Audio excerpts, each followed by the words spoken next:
city charter, we talked about the Open Meetings Act, I mentioned a couple of things in the local government code. Local government code has a variety of provisions about the budget, about zoning, about platting land, and a variety of other topics that will come up from time to time. Ms. Vernon has a desk book. It's about 2 inches thick of the open meetings of the local government code. I'll be talking for a minute about the Public Information Act. You'll also be hearing about the Transportation Code because it affects streets and traffic. You'll hear about the Health and Safety Code. These are state laws. That's about sanitation and nuisances. We have local ordinances about those as well. And of course, you've got that 2-inch or so thick book of Kirby ordinances, all of which are available on the city's website by clicking on Code of Ordinances when you scroll down on the home page. And it's there too. It's Kirby. It's there, yes. What was that? I said, and it's on the website too. It's on the website too, see? Okay, that's why when I click down on the home page, I'm talking about the home page on the city website.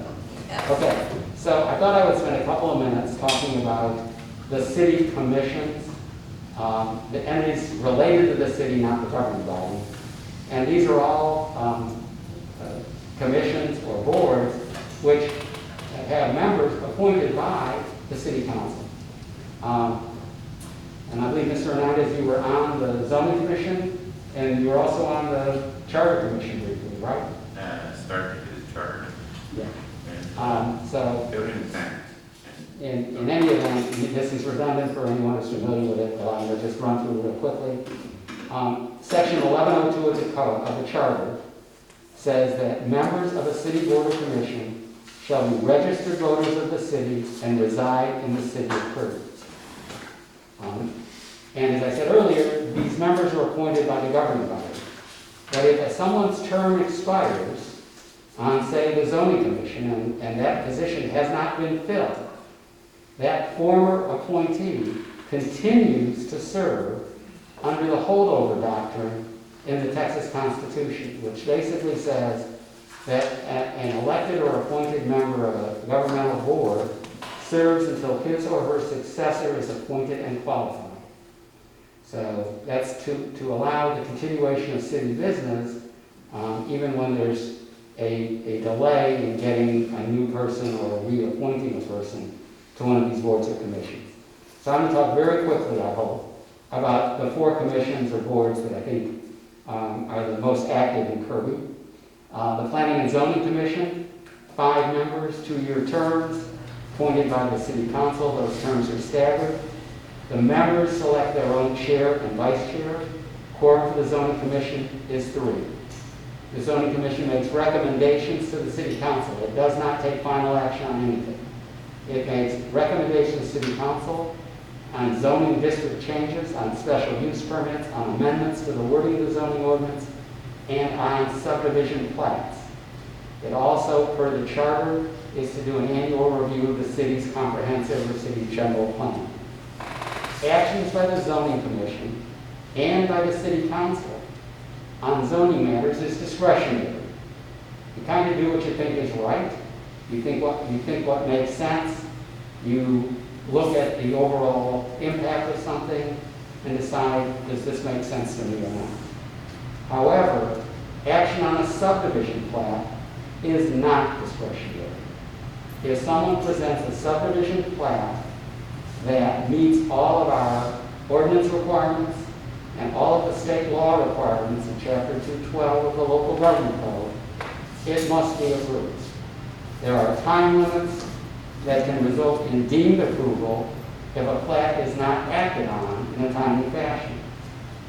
The state legislature last year amended the plat law for the state and essentially says now that if a governing body denies a plat or approves it with a condition, the motion to deny or the motion to approve with a condition must specify exactly what law or what ordinance or what section the denial or condition is based upon.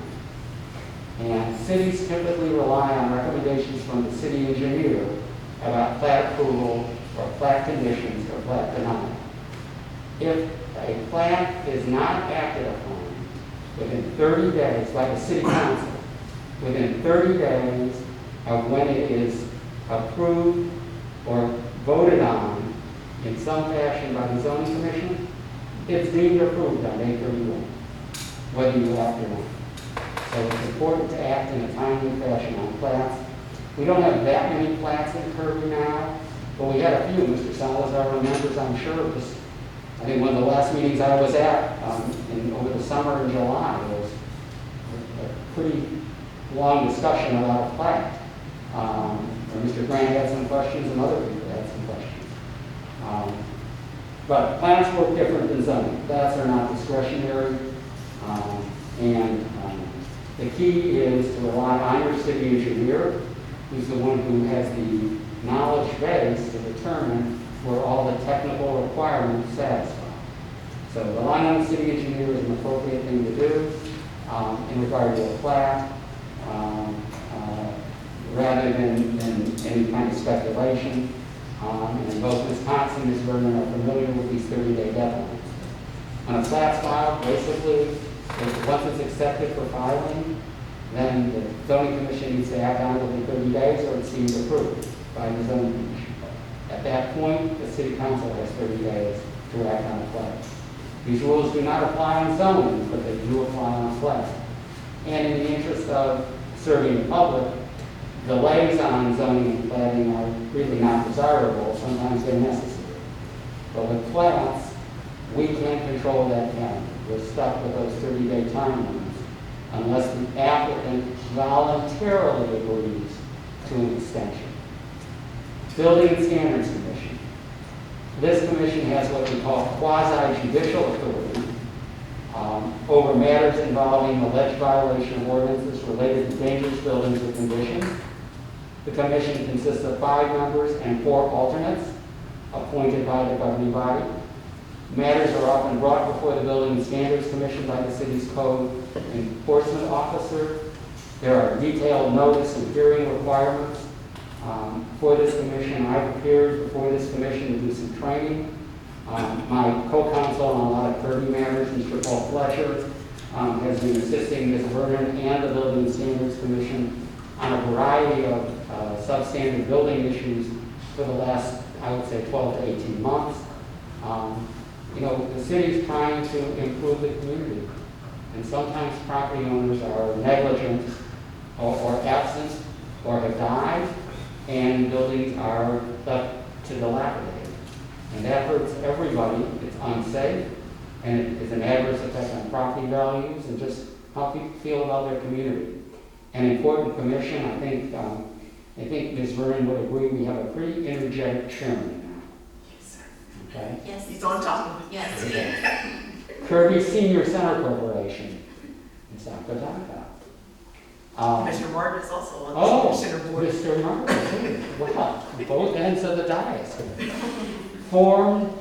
The Senior Center Corporation was formed under Article 1528L of the Texas Civil Statutes, annotated, and Chapter 394 of the Local Government Code. Since its formation, the legislature terminated, repealed Article 1528L. So right now, the Kirby Senior Center Corporation is governed by Chapter 394 of the Local Government Code. It operates, as you all know, it operates the Senior Center facility on Ellen Shepherd. It is a separate, non-profit, public non-profit corporation. It has a board of at least 5, but not more than 9 directors, each appointed by the City Council. All board members must be residents of the City of Kirby. The Council does 2 things, or 2 or 3 things, directly involving the Senior Center Corporation. One is, as I mentioned a moment ago, appoint the members of the board. And the others are, the Council must approve any amendments to the Senior Center Corporation's Articles of Incorporation or any amendments to the Kirby Senior Center bylaws. Ms. Hamby comes to City Council meetings, as I know you all know, and most of the time her report is, or one of her assistants, a young man came and gave a long report a few months ago about activities The last report I heard was about activities really designed to try and make the center as useful as you could do during the pandemic. And Sammy is all asked, I assume this is still on the agenda, every month, whether we have any applicants for the senior center. No, they actually got to a full board. Really? Wow. Now they have one recent resignation, but they were doing great. Okay, good, okay. Kirby Crime Control and Prevention District, the chief is back there in the corner again. Created by a vote of the citizens, this CCPD has a 7-person board of directors appointed by the city council for staggered 2-year terms. The district receives sales tax revenue and makes expenditures consistent with the provisions of Chapter 363 of the local government code for crime control and prevention. The chief is really the liaison, and the chief is the one who gives the most direction to the CCPD board. The council, however, in addition to the appointment of the members of the board, must hold a public hearing on the district's annual budget and must vote to do one of 2 things: approve the budget or reject the budget. Council does not have the authority to amend the CCPD budget. What the council can do is reject the budget and send it back to the CCPD board to fix. And if you decide you're going to do that at some point, I recommend that you kind of give the chief or the board some direction about why the governing body chose to reject the proposed budget for the CCPD. Okay. I'm not quite done, but I have Mark, 3 more subjects. Can you to go. just, back on the Kirby Senior Center board, since both Councilmember Martin and Councilmember Apodaca are on that board, and I go to those meetings, as an honorary member, would it be, better for our city manager to post a potential quorum in the event that one other person or council member came just to cover bases? Yes, thank you. All right. That was on page 4. I was already on page 8. I missed it on page 4. And an important thing, I'm sorry I missed it.